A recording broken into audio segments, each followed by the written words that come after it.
Hello student, आज हम class 6 से चैप्टर 3 डॉक्टर हरिवंश राय बच्चन पढ़ेंगे। इसमें डॉक्टर हरिवंश राय बच्चन के साहित्य का दर्शन दिखाया गया है कि ये कैसे साहित्यकार थे, साहित्य में कविता लेखन करते थे या रचना। तो इन्होंने कविता साहित्य में इन्होंने अपने काव्य द्वारा राष्ट्र की सेवा की। ऐसे कहा जाता है कि कविता लेखन साहित्य की अनूठी तथा रोचक विद्या होती है। काव्य रचनाओं में कवि के अंतर्मन की झलक स्पष्ट दिखाई देती है। कवि अपने रचना काल के समय उपस्थित वातावरण एवं परिस्थिति को ही व्यक्त करने का प्रयास करता है।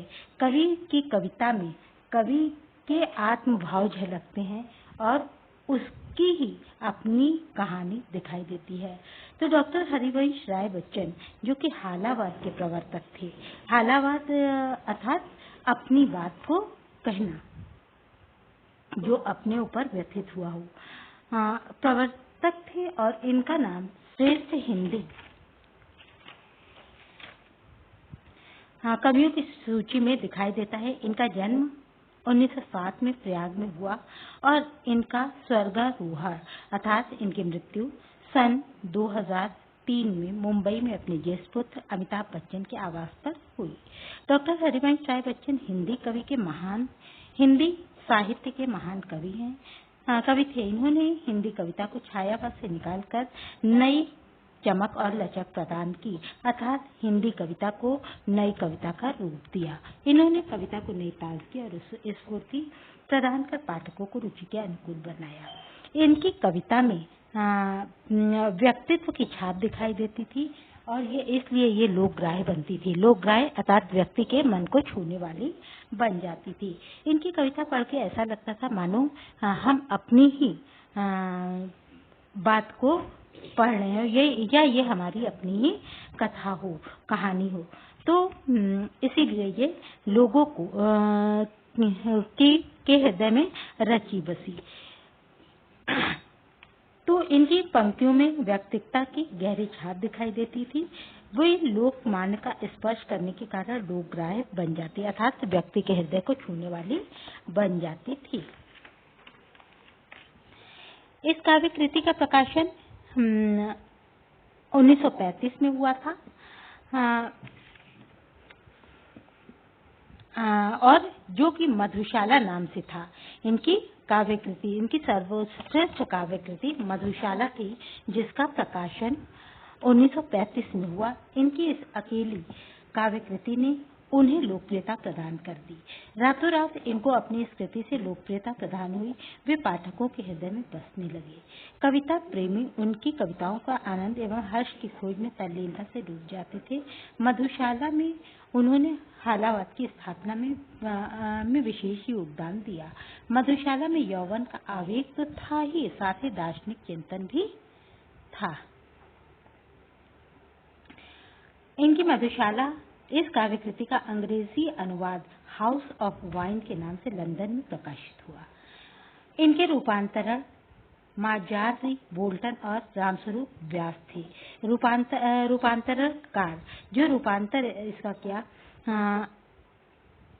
इसमें बोल्टन, रामस्वरूप व्यास और मार्जरी थे। इनकी काव्य कृति का यह रूपांतरण अंग्रेजी के पाठकों में भी काफी लोकप्रिय हुआ। लोग उन्हें व्यापक खिन्नता और अवसाद के गुरु युग में मध्यम वर्ग से विशुद्ध वेदनाग्रस्त मन को वाणी प्रदान करने वाला कवि मानते थे। उन्होंने सीधी सादी जीवन भाषा का प्रयोग करके अपनी कविता की रचना की, इसलिए ये अधिक लोगों की प्रिय हुई, इसलिए कि ये सबकी समझ के अंतर्गत थी। इनकी भाषा शैली सरल और सरस थी।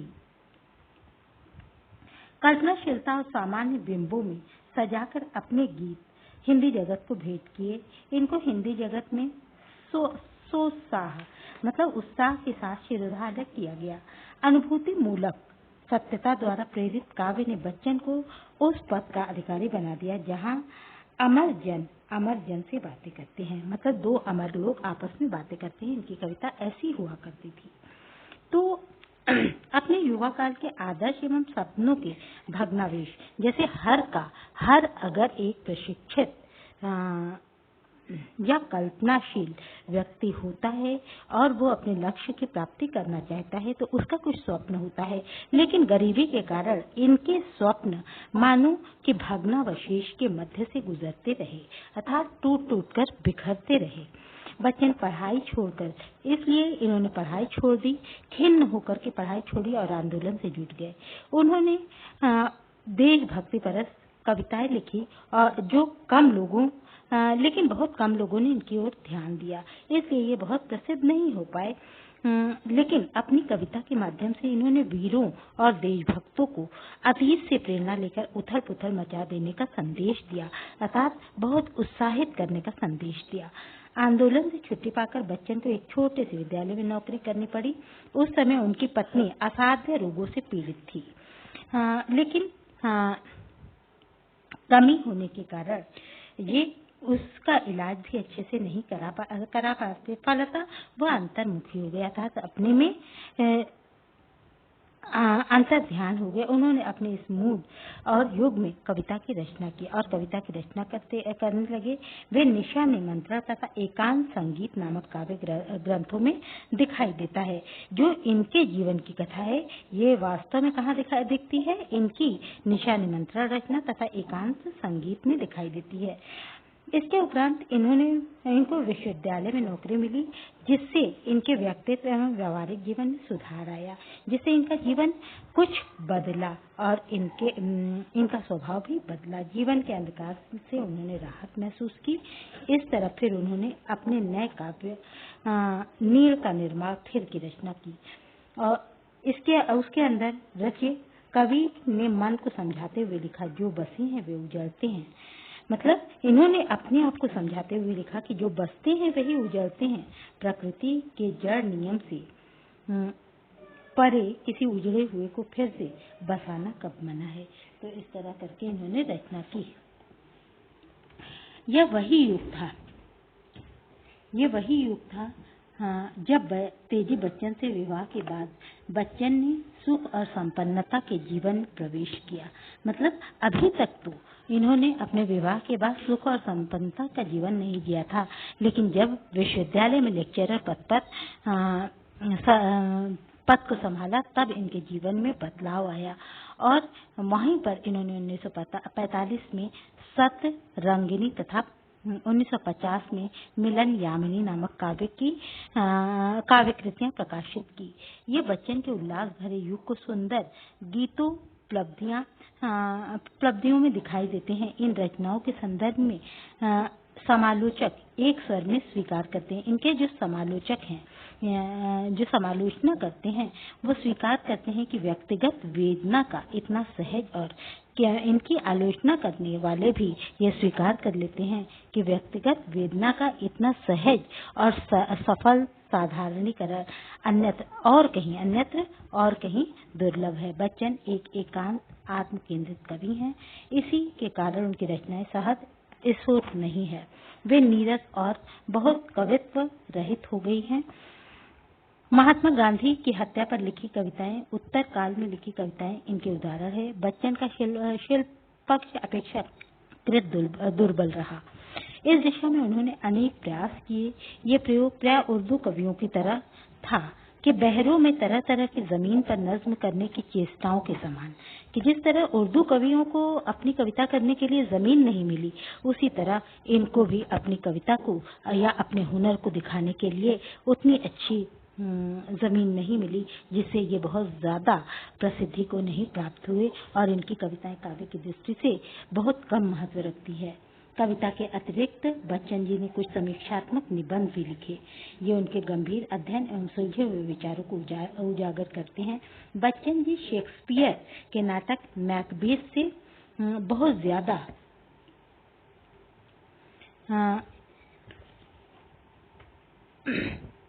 उद्देशित थे।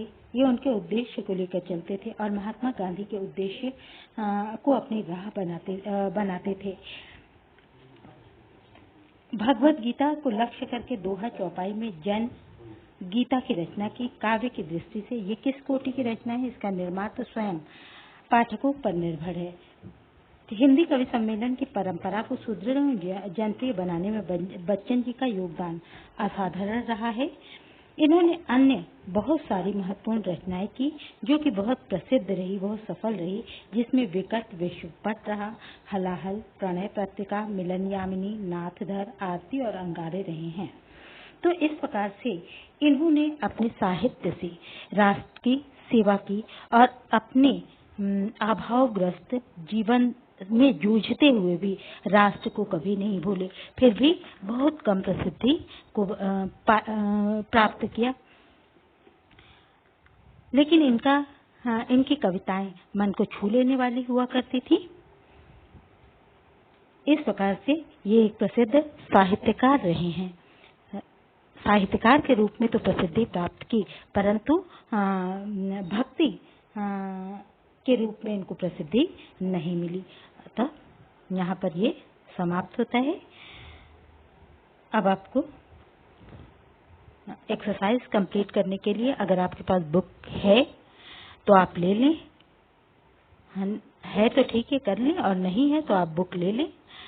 आपको अपने हॉलीडे होमवर्क भी सबमिट करने हैं 10 अगस्त तक, जिसके कि मार्क्स आपको ऑनलाइन दे दिए जाएंगे और वो ऐड भी होगा, रिजल्ट पे भी चढ़ेगा, रिजल्ट भी आपको मिलेंगे। रिजल्ट तो पूरे मिलेंगे, लेकिन मार्क्स आपको ऑनलाइन दिखा दिए जाएंगे। आपके यूनिट टेस्ट भी अगस्त में होंगे। तो इस तरह आपको अच्छे से अच्छी तैयारी करनी है, आपको इसी से पढ़ाई करनी है। आप इसको बहुत अच्छे से करिएगा। धन्यवाद।